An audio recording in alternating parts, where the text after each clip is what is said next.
Accident ನೋಡಿದ್ ನೀವೇ ಅಲ್ವಾ? ಆಕ್ಸಿಡೆಂಟ್ ಮಾಡಿದ್ ಯಾರು, ಗಂಡ್ಸ ಅಥವಾ ಹೆಂಗ್ಸ? ನೀವ್ ಅವ್ರನ್ನ ಗುರ್ತು ಹಿಡಿತೀರಾ? ಕಾರ್ ನಂಬರ್ ಏನಾದ್ರೂ ನೋಟ್ ಮಾಡ್ಕೊಂಡ್ರಾ?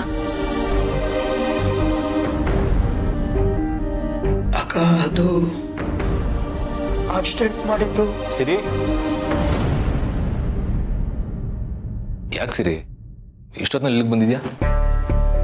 ಸಮರ್ಥದು ಆಕ್ಸಿಡೆಂಟ್ ಬಗ್ಗೆ ಕೇಳಿ. ಸಿರಿ, ನೀನ್ ಈ ರೀತಿ ರಾತ್ರಿ ಅವನ್ನ ಎಬ್ಸ್ ಕೇಳಿದ್ರೆ ಅವನ್ ಏನ್ ಹೇಳ್ತಾನೆ?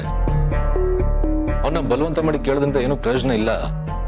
ಇವತ್ತೆಲ್ಲ ನಾಳೆ ಸತ್ಯ ಅನ್ನೋದು ಆಚೆ ಬಂದೇ ಬರುತ್ತೆ. ಅದ್ ಹಾಗಲ್ಲ ಸಮರ್ಥ. ಇನ್ನು ಎಷ್ಟು ದಿನ ಅಂತ ಕಾಯೋದು ಹೇಳು?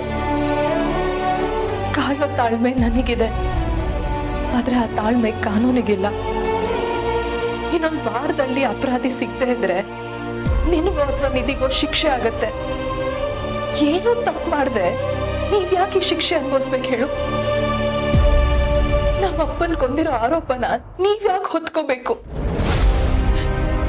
ಒಂದ್ ಕಡೆ ಅಪ್ಪನ್ ಕಳ್ಕೊಂಡಿರೋ ನೋವು, ಇನ್ನೊಂದ್ ಕಡೆ ಏನೂ ತಪ್ಪು ಮಾಡ್ದೆ ನಿಮಗೆ ಶಿಕ್ಷೆ ಆಗ್ಬಿಡುತ್ತೋ ಅಂತ ಭಯ.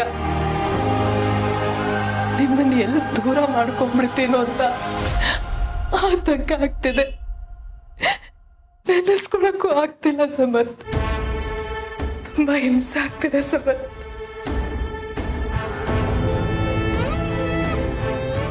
ಯೋಚನೆ ಮಾಡ್ಬಿಡ ಸಿರಿ, ಅಪರಾಧಿಗಳಿಗೆ ಖಂಡಿತ ಶಿಕ್ಷೆ ಆಗೇ ಆಗುತ್ತೆ.